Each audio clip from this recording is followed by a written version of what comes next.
તો ગુજરાતમાં સુરક્ષા વ્યવસ્થા હવે વધુ હાઈટેક અને જનકેન્દ્રી બની છે, જેમાં મુસીબતમાં ફસાયેલા નાગરિકો માટે ગુજરાત પોલીસનું જીપી સમાસ પોર્ટલ આજે એક સુરક્ષા કવચ સાબિત થઈ રહ્યું છે।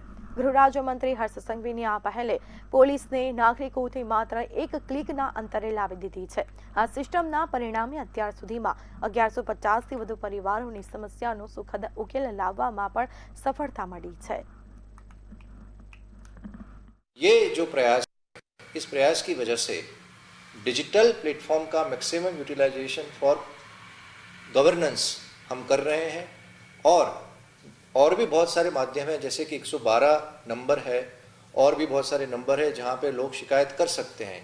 लेकिन कभी किसी को कोई और समस्या होती है या कुछ और मुद्दे ऐसे होते हैं या फोटोग्राफ टैग करने होते हैं या लोकेशन टैग करना होता है, ऐसे मामलों में जीपी स्मैश ये जो हमारा इनिशिएटिव है काफ़ी सफल साबित हो रहा है। कोई स्त्री तकलीफમાં હોય અને મેં ટ્વિટર પર લખ્યું હોય તો જરૂરી નથી કે ટ્વિટરની ટીમ બીજા કોઈને ફોરવર્ડ કરે, ત્રીજા કોઈને ફોરવર્ડ કરે અને કાલુપુર સ્ટેશનથી કોઈ પોલીસ આવે તો બધા ફોન પર એવી ઇન્સ્ટ્રક્શન ના આપે કે કોઈ કલાકાર તકલીફમાં છે, કોઈ કલાકાર તકલીફમાં છે, એવું ના કે કોઈ સ્ત્રી તકલીફમાં છે। કે મને ગુજરાત પોલીસે ખૂબ મદદ કરી, એક સ્ત્રીની મદદ કરી છે, કલાકારની નહીં, અને એમને હું મારા તરફથી ખૂબ ખૂબ એમને હું થેન્ક યુ કહીશ ને સલામ કહીશ।